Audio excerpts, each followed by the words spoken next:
Buonasera e bentrovati a questa puntata di Target ed è una presenza certamente insolita, quella mia all'interno di questa trasmissione che è condotta da Giuseppe Moscato, ma c'è un motivo, sono qui a sostituirlo perché lui è stato costretto a casa dall'influenza. Noi gli porgiamo i nostri auguri di pronta guarigione, lo aspettiamo qui e iniziamo questa puntata. Una puntata come sempre che ha tanti ospiti, tutti quanti interessanti, che tratteranno diverse tematiche e lo faremo in questa puntata con Stelio Zaccaria, che è giornalista e rappresentante della Fondazione Domenico Sanfilippo Editore, Giovanna Librici dell'Associazione Nuove Ali, Marco Vullo, consigliere comunale di Agrigento della Lista Uniti per la città, Giovanni Graceffa, imprenditore agricolo che coltiva lo zafferano sicano ad Aragona, e ancora Pino Crapanzano dell'Associazione Culturale Penna Sottile. Avremo anche la deliziosa voce di Samuela Pia Vullo, che è una cantante 17enne allieva dell'Accademia Palladium di Agrigento. Iniziamo subito con Stelio Zaccaria, al quale voglio chiedere, Stelio, tu sei arrivato ad un traguardo importante, la pensione, hai raggiunto, hai messo un punto a un lungo percorso di successi professionali che hai sviluppato durante la tua carriera e hai avuto anche la possibilità in questo lungo periodo di vivere un momento nel quale comunque l'informazione è cambiata. Diciamo che la nostra generazione è testimone di una informazione che è cambiata. Com'è cambiata? Ha avuto un'evoluzione molto rapida, anche se il periodo in cui ho svolto questo lavoro è abbastanza lungo, l'evoluzione è stata abbastanza rapida. C'è stato un passaggio dalla carta stampata regina dell'informazione a una carta stampata che veniva diciamo bilanciata dalle TV locali, e alle TV locali col tempo si sono affiancate diciamo i siti internet, poi con diciamo delle spinte, se mi passi il termine, delle spinte legislative forse non particolarmente felici, c'è stato un abbandono dei siti internet e una politica non favorevole per le televisioni locali. Nel frattempo l'informazione cartacea, l'unica a pagamento, che è l'unica che materialmente devi andare intanto in un'edicola a comprare e secondo metterci oggi 1,30 € al giorno, quindi sono quasi 39 euro al mese, c'è un abbonamento di Sky, per capirci comincia ad avere una involuzione e in questo contesto naturalmente c'è stata anche un'avanzata dei social, che non sono dei veri organi di informazione. Purtroppo i social sono un impasto, un potpourri di tante cose, ma sono le più facili e le più semplici e vengono forse più seguite dai giovani, che sono coloro i quali invece dovrebbero essere più preparati degli altri. E comunque l'informazione giornalistica delle testate continua ad avere un ruolo fondamentale, Stelio, perché alla fine il controllo che un direttore responsabile tramite la propria responsabilità comunque impone alle notizie è garanzia di veridicità. Allora intanto tu mi insegni che per fare il giornalista devi seguire un percorso, quindi già essere giornalista è diverso dal non esserlo. Dopodiché devi considerare anche l'aspetto della preparazione. Il giornalista che sceglie di fare nella vita questo mestiere, questo lavoro, è colui il quale si prepara su un argomento, conosce l'argomento, lo fa da un certo tempo, per cui di una materia ne sa diciamo un po' di più di chi lo legge o di chi lo ascolta. Ultimamente invece questo non c'è stato e sui social non c'è questa diciamo scelta, questa differenza fra chi dà informazione e chi riceve l'informazione, per cui alla fine ci ritroviamo in un contesto in cui il ricettore dell'informazione si sente più preparato di chi la trasmette e questo denigra il tutto.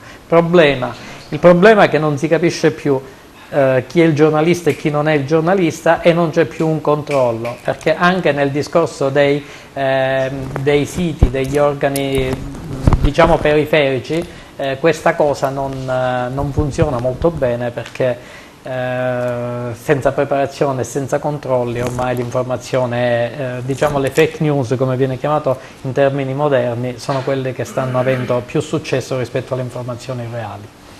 Torneremo su questo argomento. Stelio, intanto io volevo sentire Giovanna Librici, Associazione Nuove Ali, si occupa di problemi di disabilità. Giovanna, comunque il nostro si dice che non è un paese per giovani, e io aggiungerei altresì che non è neanche un paese per disabili, in particolare il sud e la Sicilia. Sì, in realtà sì. Per chi nasce in Sicilia o comunque vive nel nostro territorio agrigentino non è neanche facile né essere giovane, né essere disabile, né essere anziano, e comunque non è sicuramente il territorio adatto a chi corre il rischio di ammalarsi, perché purtroppo ad Agrigento abbiamo un ospedale che, ahimè, è più un pronto soccorso forse collettivo che un ospedale a tutti gli effetti, perché sono qui appunto perché l'altro giorno sono scattata quando ho sentito l'onorevole La Roccaruvolo che diceva che era arrivata in ritardo perché ci ha impiegato troppo tempo da Palermo per arrivare ad Agrigento. Io mi sono sentita un po' mortificata, perché dico, vabbè, alla fine lei doveva partecipare solo ad un convegno, però lì ho preso la parola e ho detto, scusi, ma vogliamo incentivare il reparto di neuropsichiatria infantile, ma perché non aprire un reparto di neuropsichiatria infantile in ospedale, dove una famiglia, due genitori con un bambino affetto da epilessia e devono scappare per Palermo, che tipo di viaggio può essere?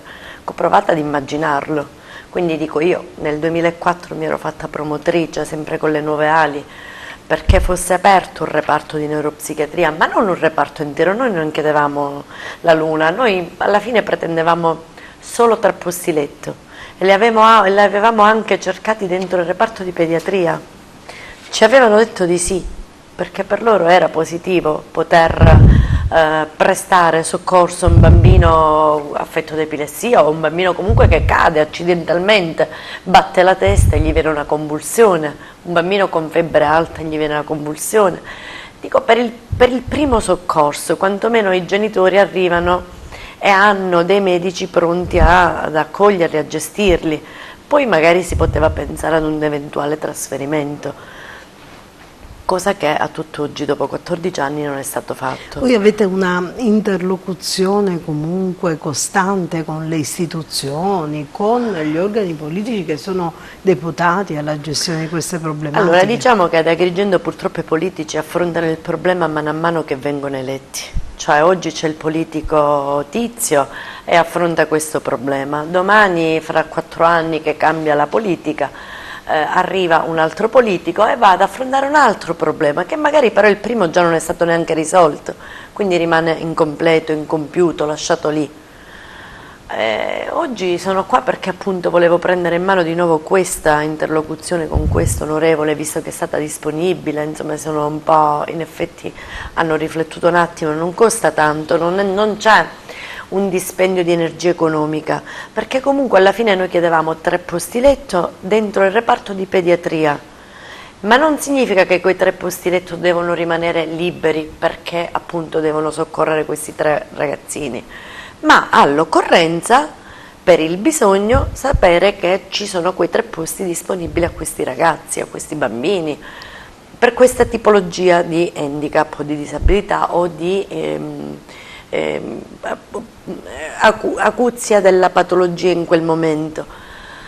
E la onorevole si è vista disponibile a discutere, difatti c'era il dottore Lobosco, il dottore Valenti, che appunto avrebbero preso in considerazione questa mia richiesta e avrebbero provveduto a vedere se è possibile attuare o comunque aprire questi 3 posti letto, far avere questi 3 posti letto. Grazie. Marco Bullo, abbiamo parlato di politica, abbiamo avviato questo discorso nel quale comunque la gestione della cosa pubblica e dei servizi passa attraverso la politica. Lei è un consigliere comunale che si è anche distinto per delle prese di posizione abbastanza forti, non le ha mai mandate a dire all'amministrazione comunale che insomma ha più volte etichettato come lenta, incapace di governare, superficiale. Io vorrei partire da lei intanto. Cos'è per lei la politica? La politica intanto dovrebbe essere strumento di tutte quelle che devono essere le risoluzioni dei problemi dei cittadini.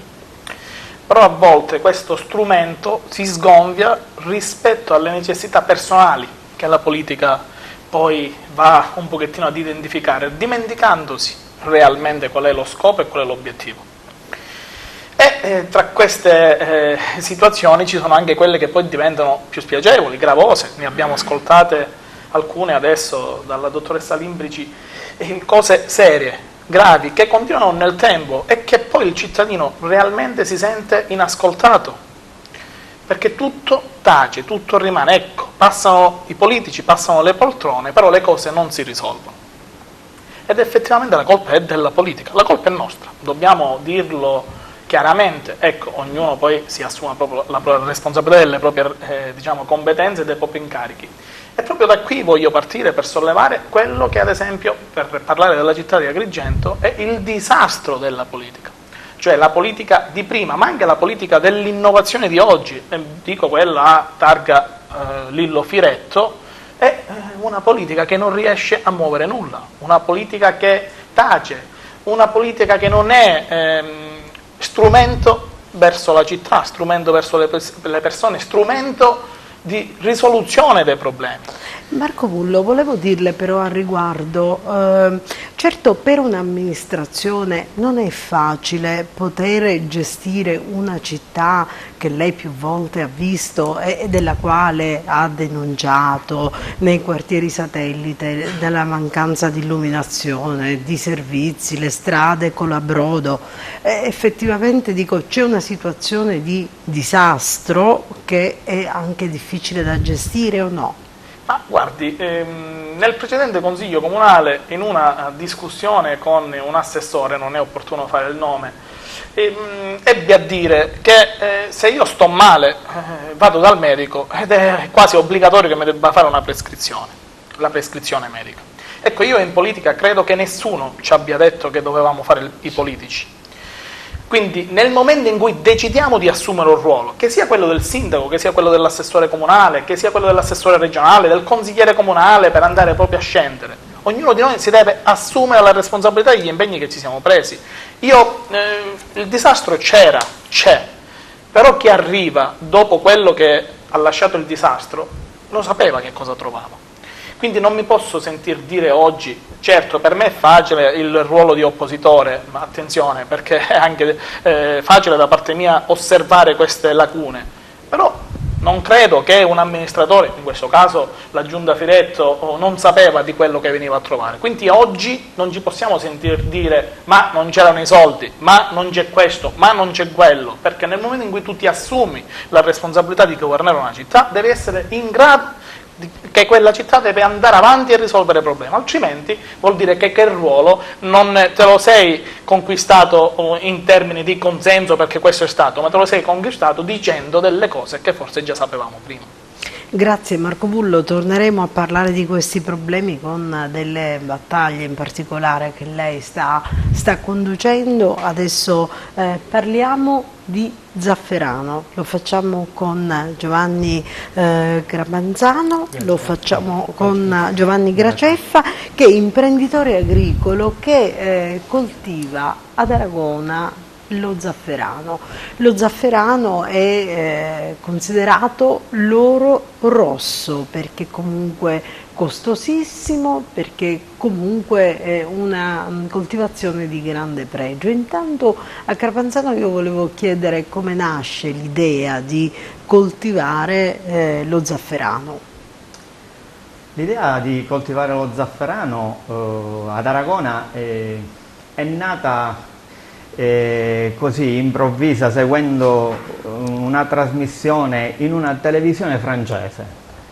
Mi trovavo circa 6 anni fa in vacanza in Belgio e così, facendo zapping nella televisione e capendo poco o nulla di quello che dicessero, perché parlavano evidentemente in francese, il telecomando si è fermato su una trasmissione di un giornalista francese che parlava di zafferano e si era inventato questa attività di coltivazione dello zafferano sulle Alpi francesi. Vedendo quella trasmissione io mi innamorai di questi fiori che potete vedere, sono dei fiori veramente bellissimi, un colore splendido, e per quelle poche cose che potei afferrare seguendo la trasmissione in francese capii che era una spezia veramente importante, veramente preziosa. Quando tornai, ovviamente mi iniziai a documentare su internet se era possibile in realtà poterlo coltivare pure dalle nostre parti, e vidi che c'erano diverse realtà che già lo stavano producendo, soprattutto nella provincia di Enna. Nelle varie ricerche che feci scoprì anche che nel nostro territorio era già coltivato in tempi antichissimi, stiamo parlando dell'epoca preistorica dei Sicani, tant'è che poi decisi di chiamare questa attività zafferano sicano, proprio perché uno storico di epoca romana, quindi stiamo parlando del I secolo d.C., Strabone, facendo una relazione sulle province dell'impero romano e quindi parlando della Sicilia, ebbe a dire che lo zafferano era uno degli alimenti principali della popolazione sicana. Da lì praticamente mi innamorai profondamente di questo prodotto, perché si entra veramente nel mito, è una delle spezie più antiche che si conoscono al mondo, ne parla pure la Bibbia nel Cantico dei Cantici, e iniziai la ricerca di questi bulbi, che mi venne difficilissimo, tant'è che per poterli ordinare dovetti ricercare di nuovo su internet questo giornalista, lo trovai, gli scrissi e lui mi mandò i bulbi, ovviamente dietro compenso. Vogliamo un attimo illustrare, lei ha portato qua i fiori di zafferano con dei dolcetti che credo, io è la prima volta che vedo, e anche un bulbo. Se ci vuole intanto diciamo che illustrare cosa vediamo in questi... Ho portato un po' quelle che sono le fasi di crescita e maturazione dello zafferano. Questo è un bulbo, il bulbo di zafferano, perché molta gente neppure conosce e neppure sa di che cosa si parla quando si parla di zafferano, perché siamo tutti abituati ormai nella grande distribuzione a prendere le cose belle che fatte, quindi per noi lo zafferano, magari per noi è più grandi no, ma per qualche bambino lo zafferano può crescere in bustina come il succo di frutta cresce dentro il brick. Quindi ho portato il bulbo di zafferano, questa è la pianta dello zafferano. Qualcuno ha detto che si aspettava di trovare un albero, invece è una pianta che cresce a pochi centimetri dal suolo della terra. In questo momento, in questo preciso momento, siamo nel periodo di fioritura e quindi di raccolta, ed ho portato i fiori raccolti questa mattina, sono una minima parte di quello che ho raccolto, ed il fiore contiene lo zafferano, perché il fiore in sé non è lo zafferano sono questi pistilli rossi che si vedono all'interno del fiore, questi 3 pistilli rossi, e la preziosità dello zafferano è che ogni fiore contiene solo 3 pistilli. Ecco, mi spieghi perché costa tanto per questo? Quanto costa un chilo di zafferano se volessimo acquistarne un chilo? Allora, il chilo. Già il prezzo del chilo può far paura, perché lo zafferano ha tanti prezzi e il prezzo viene stabilito dalla categoria dello zafferano, dal suo potere, soprattutto dal suo potere colorante. Quello che produco io è uno zafferano di categoria 1, quindi diciamo che è paragonabile allo zafferano più importante che esiste al mondo, che è quello del Navelli. Lo zafferano del Navelli può anche costare 40.000 euro al chilo. Io non lo vendo a questo prezzo, ovviamente, e tra l'altro non ne vendo neppure tantissimo, perché io sto cercando di fare un prodotto di eccellenza e consolidarmi nella produzione dello zafferano. Ma quello nostro siciliano ha delle caratteristiche particolari oppure comunque lo zafferano che viene fuori non dipende anche dalla collocazione geografica in cui si trovano le piante? No, sicuramente dipende dalla collocazione geografica in cui si trovano le piante. Noi in Sicilia ci troviamo in una condizione di microclima ideale perché non siamo in una posizione geografica perfetta, perché lo zafferano si coltiva anche in Inghilterra, però non ha le stesse qualità sia organolettiche, ma soprattutto non contiene le stesse percentuali di quella famosa vitamina A, che è l'antiossidante per eccellenza, che può avere lo zafferano. Io dico lo zafferano italiano in particolare, ma lo zafferano sicano nello specifico. Per cui questo zafferano contiene una percentuale di vitamina A e di beta-carotene, che è qualcosa di eccezionale, tant'è che se prendo questo pizzico di zafferano contiene tanto beta-carotene quanto 1 chilo di carote, quindi immaginatevi che cos'è. Oltre ad essere definito oro rosso, che ci azzecca perché il prezzo è simile a quello del grammo dell'oro, è anche definito un elisir di lunga vita, perché a parte le proprietà culinarie che ha, la colorazione potente, questi dolcetti che vengono prodotti da un'azienda artigiana di Comitini sono prodotti con pasta di mandorla allo zafferano, quello all'esterno che è il dischetto giallo che si vede, e al centro pasta di mandorla semplice. E come vedete la colorazione che ne ha è potentissima, ma poi ha, diciamo, passando oltre l'aspetto culinario, un importantissimo aspetto anche in ambito medico. Se volete poi ne parleremo anche. Torneremo a parlare ancora di zafferano, di questo argomento, e intanto Pino Crapanzano dell'Associazione Culturale Penna Sottile. Intanto di cosa si occupa Penna Sottile? Quali sono i suoi progetti, su quali territori incide? Penna Sottile, come abbiamo detto, come è stato detto, è un'associazione culturale. E ce ne sono tante associazioni culturali, ognuno si occupa di vari argomenti. Noi avevamo pensato a suo tempo, nel momento in cui è stata organizzata, è stata costituita, pensavamo non solo di fare dei convegni di approfondimento su argomenti specifici, ma in modo particolare avevamo progettato... Quando nasce Penna Sottile? 6 anni fa. Avevamo pensato anche di fare anche un giornale, tant'è vero che è un giornale che è anche conosciuto, anche se non c'è più per quei motivi che diceva poco fa il collega Zaccaria. Il giornale che aveva un taglio veramente particolare. Intanto era un periodico mensile. I collegamenti, i redattori erano a carattere nazionale e anche internazionale, cioè noi avevamo collegamenti e rapporti con siciliani all'estero, parlo di Melbourne, quindi l'Australia, parlo anche degli Stati Uniti o anche dal nord Italia, che mettevamo a confronto in un giornale che era di parecchie pagine, mettevamo a confronto la loro realtà, quello che i siciliani erano riusciti a fare là, la vita che vivevano, che vivono in queste terre lontane, e i siciliani invece che sono rimasti qua. Ecco, questo per dire quello che si diceva poco fa, che Agrigento è una terra, la Sicilia, insomma, molto difficoltosa, eccetera. Tante volte dipende anche da noi, perché noi stessi, trasferendoci altrove, riusciamo a fare cose eccellenti. Se rimaniamo qua invece non si capisce perché non riusciamo a fare granché.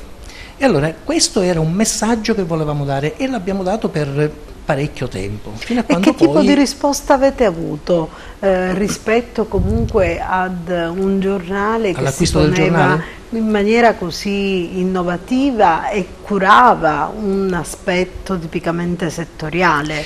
Noi siamo andati in modo particolare verso, perché nelle edicole non se ne vendevano granché, invece avevamo molti abbonamenti che erano, per esempio avevamo un gruppo di decine di abbonamenti proprio da Melbourne, per dire. Solo che per spedire il giornale, perché allora non eravamo noi con internet, volevamo mandarli proprio in maniera cartacea, il giornale vero e proprio.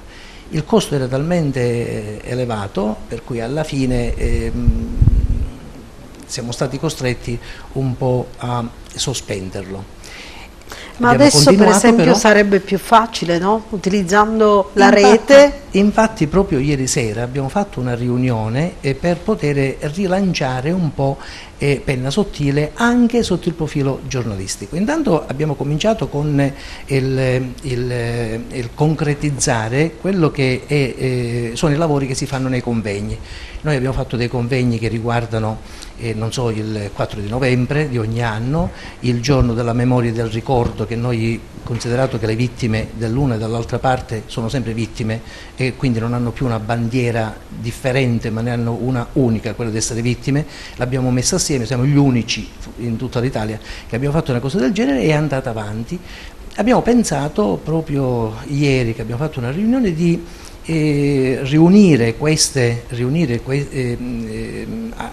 raccogliere questi lavori, i lavori dei convegni che facciamo in un libretto, in un opuscolo che possa appunto servire per non dimenticare, non passare nel... Noi abbiamo avuto anche la collaborazione di altre televisioni locali, posso anche dirlo, non è che è concorrenza, perché anche TVA ha partecipato ed è stato sempre presente, ma che hanno ripreso per intero i vari convegni e quindi li hanno divulgati, quindi lanciando questi vari messaggi che noi abbiamo fatto. Ieri sera abbiamo pensato anche di unire le forze, e forse è la prima volta che capita, unire le forze del convegno, quindi dell'associazione culturale, del prodotto suo culturale, che sono gli atti del convegno, in collaborazione con giornali online e con le televisioni, appunto TVA farà pure parte naturalmente in questo progetto più organicamente visto, per poter vedere di uscire fuori da quella sabbia mobile che ci circonda e ci costringe a stare nel punto, nella realtà in cui ci troviamo, non solo sotto il profilo medico di cui si parlava poco fa, ma anche sotto il profilo economico, culturale, perché qua c'è un detto che è fondamentale, che tutti sanno: "Cu tu fa fare, ma lascia perdere". Ecco, questo è quello che noi vogliamo superare. E ce lo fa fare la volontà di non lasciare ai nostri figli una situazione che noi abbiamo, che la nostra generazione abbiamo solo peggiorato, perché prima è vero che non sapevano leggere e scrivere, e magari avevano i nostri nonni, magari mettevano la croce, però si tramandavano da padre in figlio quella cultura che era quella civiltà contadina. Oggi invece noi siamo forniti tutti da un pezzo di carta che è solo pezzo di carta, senza valore e senza qualità. Perché nel momento in cui un laureato non si permette di alzare, si vergogna di alzare il ditino e chiedere il perché, la spiegazione di qualsiasi cosa, preferisce stare zitto, questo è proprio la negazione di quello che è il significato di un titolo di studio. Insomma, il discorso si fa molto più ampio, perché comunque subentra anche la necessità di dialogare con una società che necessita in molti sensi di ritrovare una strada in termini di valori, in termini di ideali, in termini di percorsi sani. Il nostro intendimento è proprio questo, di raccogliere attorno a questo progetto varie esperienze e varie professionalità, per fare in modo che si dia finalmente una mossa, perché se uno vuole stare male ovviamente basta stare fermo e peggio di così non può stare. Se invece si muove, nel nostro territorio è un po' quasi mal visto. E allora noi vogliamo diventare tanti. Si dice che una noce nel sacco non scruscio ne fa, lo diciamo però tante noci cominciano un po' a fare sentire il loro suono, che può essere anche un accattivante. Grazie, torneremo ancora su questo argomento. Adesso è la volta di Samuela Pia Vullo, una cantante, ha 17 anni, è allieva dell'Accademia Palladium. Samuela, da quanto tempo tu comunque hai intrapreso questo percorso canoro? Sì, io studio da circa 9 anni presso appunto l'Accademia Palladium di Liaminio. Ero molto piccola, sì. Adesso ti vogliamo ascoltare con un brano inedito, Sì. Quindi ti lasciamo lo spazio. La regia può fare partire le basi.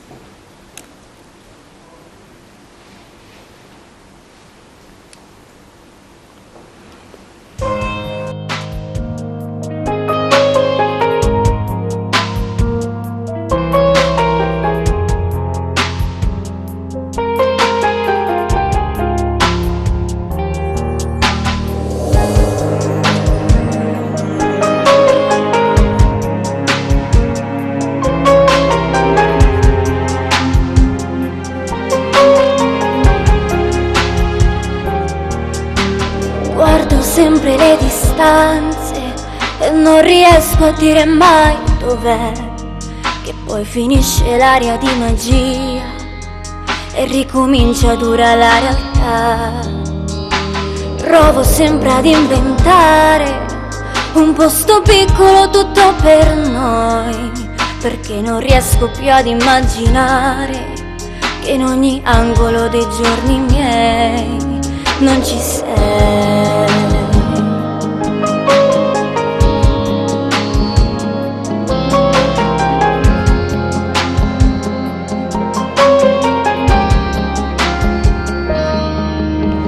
Tanto freddo in questa vita, inverni tristi e bui senza te, ad aspettare l'alba che ritorni, a riscaldarmi anche se non ci sei. Cercherò di ricordare quella poesia scritta solo per noi, le frasi dette e mai dimenticate, che come musica io ascolterò senza te. E quando sento un briciolo di nostalgia penserò, ed anche se non ti incontro nei miei sogni ti vedrò, io ti raggiungerò. Tu non andare via lontano da qui, un posto senza noi.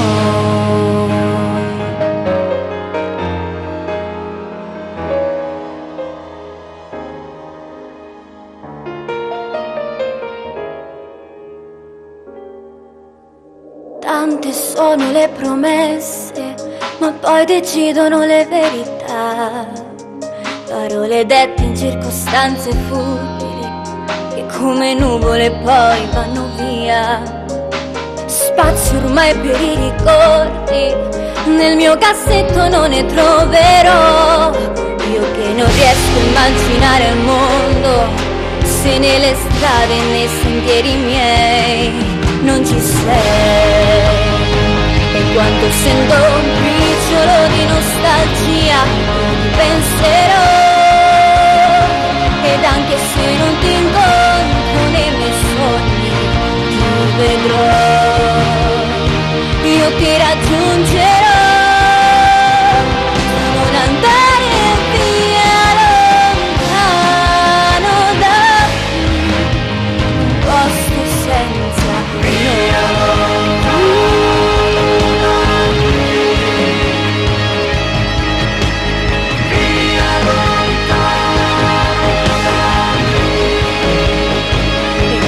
Sento un briciolo di nostalgia, io ti penserò,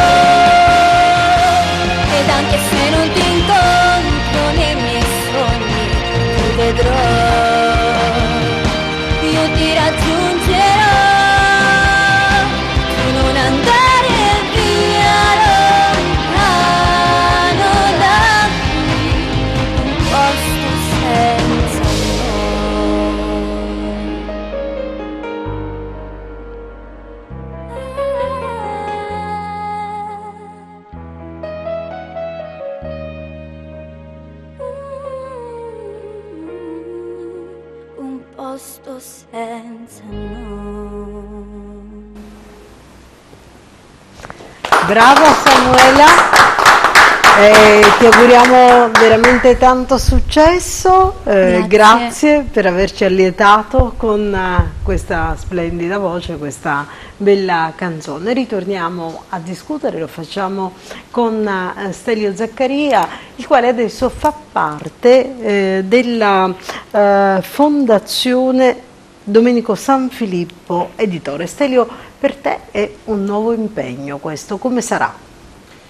Come sarà non lo so, lo scopriremo solo vivendo. Praticamente la Fondazione Domenico Sanfilippo Editore è una fondazione della stessa azienda del giornale La Sicilia ed è nata con lo scopo e con l'obiettivo di valorizzare i giornalisti, il lavoro svolto, l'archivio sia fotografico che giornalistico del giornale stesso. Quindi io sono sempre all'interno dell'azienda e ho la mia stanza all'interno del giornale, quindi non mi sono spostato poi più di tanto per quanto riguarda il mio lavoro. Semplicemente non mi occupo più di fare pagine giornalistiche, ma mi occupo di organizzare iniziative o partecipare a iniziative che abbiano lo scopo precipuo di valorizzare il lavoro svolto dai colleghi anche in passato, compreso l'archivio fotografico del giornale, che è un bel patrimonio, o l'archivio storico del giornale, che è un bel patrimonio.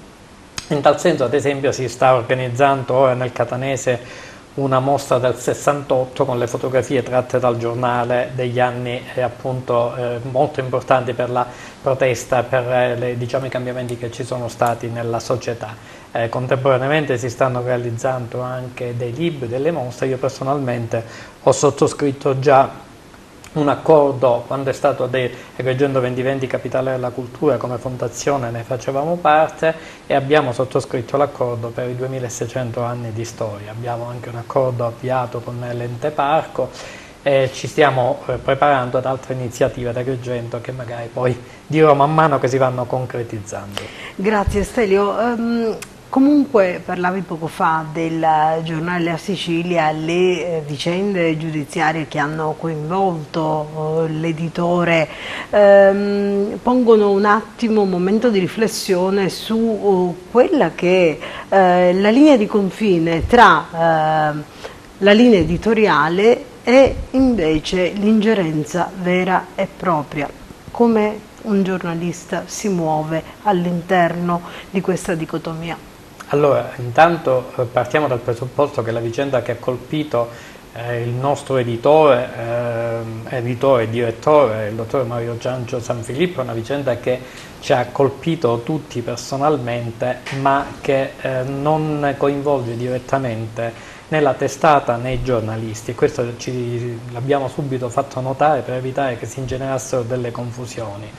L'editore del giornale o il direttore del giornale traccia sì la linea del giornale, ma ad esempio in una redazione periferica come quella di Agrigento, dove io lavoro dal 1985, io posso certificare davanti a un notaio che non ho mai subito ingerenze o pressioni per sostenere qualcosa o per omettere qualcos'altro. Anzi, devo dire che più di una volta ci è stato detto di dire tutto e di dire tutto quello che sappiamo senza avere nessuna remora.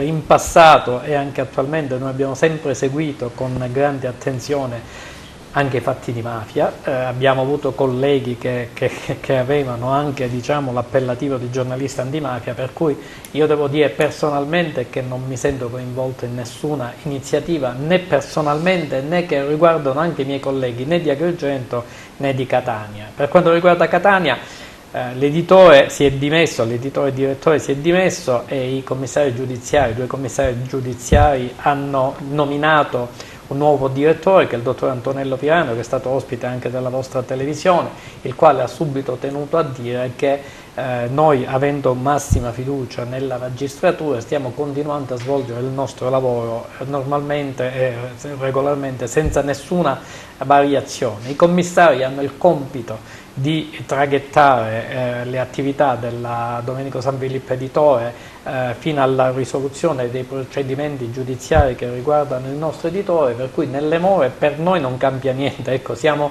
sempre lì a svolgere lo stesso lavoro che svolgevamo prima e senza nessuna variazione.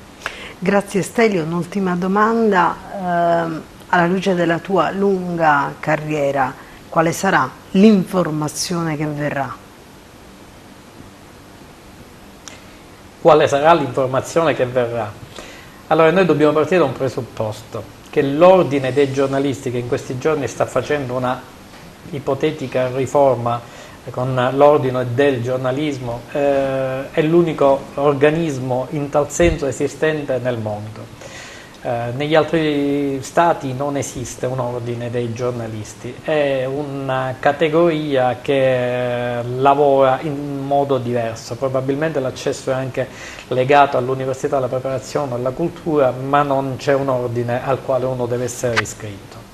Detto questo, aggiungo anche che l'informazione oggi ha un problema fondamentale, che è quello della mancanza di controllo e della differenziazione di interessi. Tanti hanno detto e stanno puntando nel cercare di abolire l'ordine dei giornalisti, cercare di abolire la categoria dei giornalisti, ma perché tentano di fare informazione direttamente, cioè ci sono organismi politici, ci sono movimenti che si sono costituiti in un'organizzazione, se vogliamo dire privata, gestita anche in maniera molto più privata di una testata generale, e queste informazioni che vengono veicolate sono delle informazioni gestite e diciamo orientate. Nel sistema moderno, che è quello di traghettare tutta l'informazione sui social e avere un feedback di queste informazioni dagli amici o dai parenti, perché noi sappiamo che gli algoritmi di Facebook sono limitati a una cerchia di persone che quotidianamente si connette, gli altri non lo vedranno mai. Allora questo tipo di informazione fa sì che ci si fa la notizia, la si commenta e la si gestisce in un modo, per intenderci, tipo tifo calcistico, tipo il sito della Juventus, per dire, o il sito del... In generale in questo momento non vedo una bella informazione, in questo momento non vedo neanche una bella prospettiva dell'informazione, spero che i tempi cambino. Grazie Stelio. Giovanna Librici, c'è un argomento in particolare in tema di disabilità sulla quale la politica ha detto sì, poi si è defilata, ha promesso, non ha mantenuto, ed è in particolare l'assegno di cura e la libertà di scegliere da chi farsi curare e dove vivere. A che punto siamo e quali sono le reali prospettive al riguardo per chi comunque ha problemi di disabilità? Allora, hai toccato un tasto dolente del momento, in questo momento è bufera all'Arso, ma fra le associazioni. Ad Agrigento hanno fondato una fondazione che racchiude più di 20 associazioni e che rappresenta il genitore con figlio disabile o comunque con parenti proprio nel proprio nucleo familiare. Diciamo che è una battaglia che abbiamo portato avanti come associazione da parecchi anni, cioè quella della libertà di scelta. Tu Stato ti prendi atto della disabilità, lo certifichi, ma poi lo deleghi completamente alla famiglia. Quindi noi familiari abbiamo proprio chiesto a voce alta, ma questa volta in maniera anche forte, che volevamo questa libertà di scelta. Noi ci siamo stancati di questi politici che di volta in volta fanno sorgere delle cooperative che si occupano dell'assegno di cura dell'FNA 2013, poi dell'FNA 2014, poi dell'FNA 2015, e noi ogni anno cambiamo personale, cioè loro ti impongono quella figura, ti chiamano, sa da domani verrà un assistente, le verrà a fare 1 ora, 2 ore a settimana. Finalmente con il presidente Crocetta era stato accolto il nostro desiderio, ma in realtà poi è un po' il nostro desiderio di vivere, perché è vero che abbiamo una disabilità, però noi genitori sappiamo affrontarla, andiamo avanti, andiamo oltre la disabilità. Allo Stato non chiediamo altro che un aiuto, cioè non delegarci completamente il disabile, aiutaci a gestirlo e a gestirlo nelle loro autonomie, a gestirlo nella sua socialità, nella sua collettività, perché comunque il disabile non è il disabile che vive in una stanza, in una casa, relegato con la famiglia. A me famiglia dai la possibilità però di gestire mio figlio, mia figlia, mio marito, il mio parente, con le dovute figure. Quindi io come associazione abbiamo chiesto al Presidente Crocetta che ci venisse data questa libertà di scelta e difatti ha riconosciuto determinati disabili con determinate patologie gravissimi. Quest'anno con il decreto Musumeci invece sembrava che volessero seguire un po' la scia del decreto Crocetta, che sembrava essere quella che in un certo qual senso aveva messo un po' di pace fra tutte le associazioni. Però di fatti devo riconoscere che c'era una categoria dei disabili che era stata un po' abbandonata, che era quella dei gravi, cioè gli articoli 3,3, e percepiscono un accompagnamento di 500 e rotti euro, ma chiaramente quelli non bastano per poter dare il giusto apporto di aiuto al disabile, per cui il decreto Musumeci inserisce questa nuova categoria. Però che cosa fa in realtà? Intanto sta cercando di accorciare, o comunque ha già accorciato con il decreto, l'assegno di cura dei disabili gravissimi, quindi da 1500 lo porterà a 1200, mentre per i gravi, ahimè, c'è un passo indietro.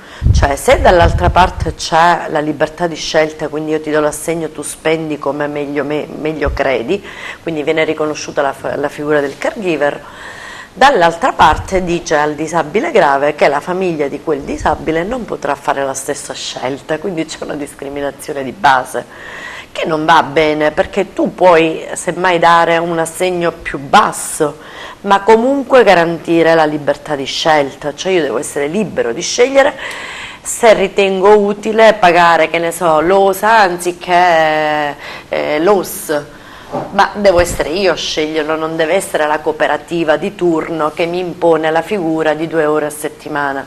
Oltretutto è una speculazione a tutti gli effetti proprio sulla pelle dei nostri disabili, perché è vero che c'è gente che deve lavorare, però è giusto che lavori con un certo criterio e noi genitori non possiamo cambiare le figure ogni santissimo anno, ogni 6 mesi, oppure anche, ahimè, più spesso dei 6 mesi, perché a volte, sai, fanno tanta pressione per poter venire a lavorare, ma poi quando capiscono il tipo di lavoro, nella realtà dei fatti si tirano indietro, quindi si licenziano oppure fanno di tutto perché appunto le famiglie rifiutino queste figure. Io personalmente ho avuto proprio una brutta esperienza, addirittura avevo fatto in modo di non fare più domande di questo tipo, perché alla fine dico va bene, devo badare io a mia figlia, è giusto che lo faccia io perché sono la sua mamma, ma non è giusto che mi si imponga il volere di altri e la figura di altri che non vogliono fare nulla. Grazie Giovanna Librici. Noi ancora una volta dai nostri microfoni lanciamo appelli attraverso proprio la voce di chi direttamente ci racconta delle difficoltà che incontra chi già comunque non ha avuto una vita fortunata, e quindi chiaramente facciamo appello alle istituzioni perché ascoltino veramente queste istanze. Marco Pullo, torniamo a parlare di Agrigento, della sua attività di consigliere comunale, che in particolare nell'ultimo periodo si è soffermata parecchio su un problema, intanto sulle periferie sicuramente, ma in particolare su ciò che è accaduto ed è attualmente in corso a Monserrato, un movimento franoso che crea apprensione e paura nei residenti. Ma è un evento franoso che continua inesorabilmente, ho detto in questi giorni. Noi abbiamo fatto proprio la scorsa settimana una conferenza stampa perché vogliamo mantenere la luce accesa in quel posto. Io oggi mi sento di essere residente in via Favignana, l'ho detto anche alle telecamere che erano presenti alla conferenza stampa. Perché? Perché in un certo senso i residenti si sentono, come dire, abbandonati dalle istituzioni. Dalle istituzioni, io dico regionali sì, perché qui è un problema di protezione civile regionale, ormai vista e considerata, come dire, la dimenticanza negli anni, perché è un problema che proviene dal lontano 2000, non è una questione che nasce oggi, non è un evento calamitoso che si è verificato oggi, è un qualcosa che proviene da lontano, è un qualcosa che oggi è diventato un peso anche economico per la collettività, perché se prima dovevamo spendere X, oggi siamo arrivati a 4.200.000 euro di progetto che il comune di Agrigento ha presentato e ha inserito in una piattaforma particolare regionale e nazionale per quanto riguarda questa tipologia di problemi.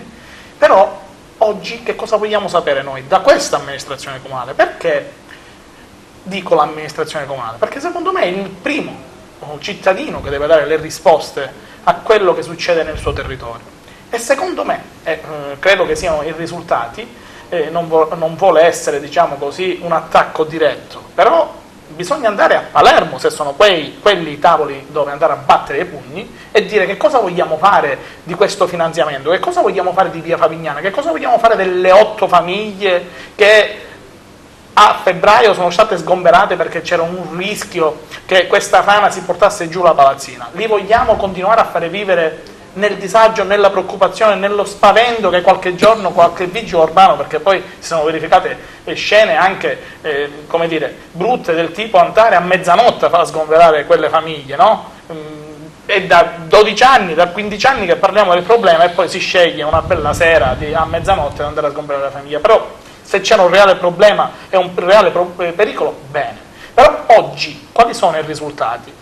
Il sindaco mi ha risposto per il tramite del neo-assessore Muglia che visto e considerato che io sono così solerte, magari è bene che andiamo insieme a Palermo per andare a risolvere la problematica. Bene, io la telefonata del sindaco o la telefonata del vecchio, del nuovo assessore, l'aspettavo già da ieri, non da oggi, e rimango ancora in attesa. Io sono prontissimo. Se dobbiamo andare a Palermo, ci dobbiamo andare a barricare lì per chiedere un diritto, bene, facciamolo, andiamoci, aspetto, non è un problema qui politico oggi, non c'entra la politica, c'entra la risoluzione di un problema grave per delle famiglie, e perché no, forse bisogna anche rivalutare e vedere l'impegno economico che deve essere concentrato lì, perché 4.200.000 euro, ma non lo so, forse se ci vengono delle palazzine nuove con la metà dei soldi, anche questo va valutato, perché sono denari pubblici. Ma forse è meglio dire ai cittadini di Monserrato: guardate, vi facciamo una bellissima palazzina nuova che forse costerà la metà, e no ancora cercare e ricercare denari che non arriveranno mai. Ecco, basta prendere in giro le persone, e il primo cittadino ha la responsabilità, a mio modo di vedere, che è quella di andare a farsi valere. Forse la sua politica non è oggi una politica di forza, forse veniamo visti come Agrigento, come punto di riferimento amministrativo un po' deboli da questo punto di vista, perché non so, magari non c'è stato nel tempo un sapersi, come dire, immedesimare in quelle che possono essere le necessità della città e andarle a rappresentare alla regione, al nazionale, rispetto a tutta una serie di vicende. E comunque sia la regione che il governo nazionale si sono troppo spesso mostrati sordi alle rivendicazioni dei nostri amministratori. Questo senza ombra di dubbio, però deve essere capacità degli amministratori locali riuscire a farsi ascoltare, riuscire a trovare anche l'aspetto burocratico corretto, perché poi a volte ci andiamo ad innescare in sistemi e meccanismi che non ne usciamo più fuori. Però anche qui bisogna snellire la macchina amministrativa. Noi ci aspettavamo 3 anni fa, quando è arrivato il nuovo sindaco della città, tantissime cose positive. Sono stato io il primo ad appoggiare il sindaco Firetto, non lo nascondo, è una cosa risaputa. Però oggi, rispetto a quel programma elettorale, ci troviamo di fronte ad una semplice parola, cioè il fallimento dell'amministrazione a targa Firetto, E da questo noi dobbiamo prendere spunto e cercare di risolvere le problematiche, ma con fatti reali, partendo da Via Favignana. Via Favignana attende delle risposte. Il mio fare conferenza stampa in Via Favignana è per mantenere accesa, come dire, la speranza anche nei residenti che si sentono trascurati e abbandonati. Bisogna fare qualcosa in più, ma perché no? Quella cosa che dicevo poco fa, rivedere, rivalutare anche di trovare delle somme che forse con un impegno minore possano andare a risollevare, a risolvere il problema di quelle famiglie, perché credo che oggi anche lì bisogna fare una valutazione di questo tipo. Grazie Marco Bullo, Giovanni Graceffa. Torniamo a parlare di oro rosso, di zafferano e intanto prima di affrontare qualche altro aspetto, diciamo anche più tecnico e più curioso, vorrei che la regia mettesse in onda un filmato che riguarda proprio questo argomento.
Grazie alla regia per il filmato nel quale abbiamo visto questo zafferano comunque nel diciamo suo, nel suo ciclo lavorativa, esatto. Nel Intanto volevo chiederle quali sono le fasi di produzione, quali sono le sue proprietà nutritive e poi ancora se ci sono dei nuovi utilizzi di questo zafferano in cucina con nuove ricette. Abbiamo visto questi biscotti, una cosa alla quale certamente non avevamo mai pensato. Ecco, a lei lo spazio per illustrarci tutto questo. Sì, certo, nel video si vede praticamente la fase produttiva dalla semina rigorosamente con la zappa. Non c'è altra alternativa, è un'agricoltura di base, quindi molto semplice, molto spartana. Viene impiantato nel mese di agosto, quindi tra fine agosto e fine settembre, entra in produzione proprio in questi giorni. La massima fioritura si avrà nel corso della prossima settimana. Ma chiunque può coltivare zafferano? Cioè se io volessi lo zafferano può essere coltivato pure in vaso nel balcone di casa, non ci sono problemi perché non ha bisogno di cure molto particolari, non ha bisogno di acqua, quindi terreno molto, molto arido purché sia abbondantemente drenante perché non sopporta molto l'acqua, il ristagno dell'acqua, quindi si può anche coltivare tranquillamente nel balcone di casa. La raccolta avviene giornalmente, la mattina, diciamo nelle prime ore della mattinata. Perché nelle prime ore della mattinata? Sì, perché praticamente il fiore è preferibile coglierlo mentre è ancora chiuso. In questo momento qua lo vediamo aperto, ma quando è chiuso il pistillo si trova dentro protetto dai petali e mantiene tutte le sue proprietà sia di colorazione dei piatti, sia organolettiche e anche di odori molto particolari. Conclusa la fase della raccolta del fiore, ovviamente è inutile dire che tutte le fasi sono manuali perché non si può fare diversamente, il fiore viene raccolto a mano, poi si passa alla fase della viene chiamata sfioritura del fiore, quindi io praticamente dal fiore prendo il fiore letteralmente in mano e vado ad estrarre i 3 pistilli. Questo è lo zafferano. Che non necessita di nessun altro intervento, è già immediatamente utilizzabile? No, il trattamento successivo a questo è praticamente l'asciugatura o tostatura. Viene tostato, ci sono 2 metodi, uno tipicamente naturale che in questi giorni si può fare perché abbiamo parecchio sole. Se non c'è sole si può asciugare in un forno, un classico forno ventilato a 70 gradi per circa un'ora, viene tostato. Si può utilizzare sia in pistilli e quindi sotto questa forma. L'utilizzo che se ne ha in cucina più classico è quello della polvere. Basta prendere 4-5 pistilli, metterlo in mezzo alla carta forno e passarci sopra con il cucchiaio che già diventa polvere, e si può utilizzare nel classico risotto allo zafferano che tutti conosciamo, dal colore giallo, che trasforma un piatto di riso che praticamente è insipido in qualcosa di veramente gustoso. Lei diceva i nuovi utilizzi in cucina. Proprio ieri sera lo chef campione d'Italia di Via Couscous Antonio Bellanga, premiato a San Vito Lo Capo nell'ultima edizione del Couscous Fest, ha voluto utilizzare nella sua festa di consegna di questo premio proprio un piatto con il mio zafferano, rivisitando un piatto della cucina tradizionale siciliana, che è la classica pasta con le sarde, però fatto con la semola di couscous aromatizzata con lo zafferano, e il condimento delle sarde anch'esso aromatizzato con lo zafferano. C'è stata nella stessa serata un'altra grande esponente del mondo del couscous, Mamma Africa, che lo ha fatto con lo stufato di agnello, che era un portento di sapori, ma le ricette sono le più svariate. Basta ricordare il classico arancino della nostra tradizione culinaria,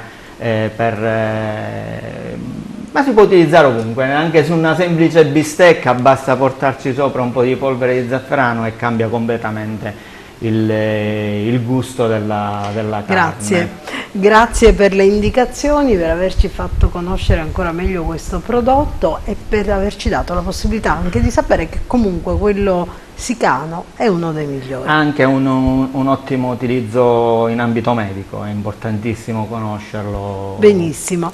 Noi siamo quasi in chiusura, dobbiamo adesso in chiusura ascoltare ancora Pino Carpanzano dell'Associazione Culturale Penna Sottile, che nel precedente intervento ci ha illustrato come comunque un progetto editoriale che vuole servire da pungolo e che ha quindi una grossa ambizione, grosse responsabilità.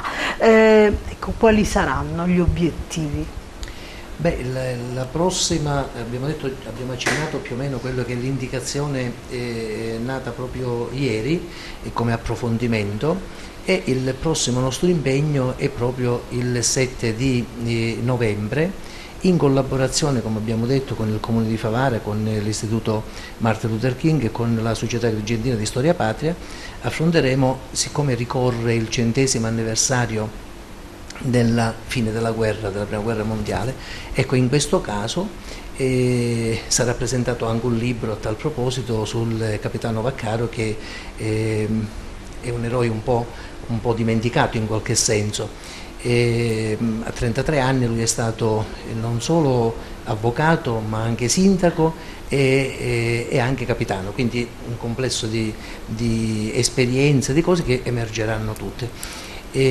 Oltre a questo, naturalmente, non è che ci occuperemo solo di storia, abbiamo detto che ci occuperemo di tutto quello che riguarda anche la parte economica, la parte sociale, la parte medica, in vari convegni, come abbiamo detto poco fa. Questo è quello che il prossimo è proprio, lo faremo come sempre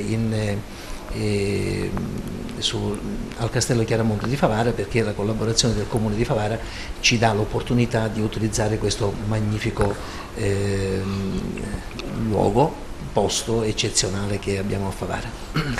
Grazie, buon lavoro anche a voi. Quindi noi siamo in chiusura. Io ringrazio Stelio Zaccaria, Giovanna Librici, Marco Vullo e ancora Giovanni Graceffa, Pino Crapanzano e Samuela Piavullo per averci illustrato tante tematiche anche in questa puntata di Target, che come vedete sono state le più diverse, ma comunque sempre piene di istanze e di grandi significati.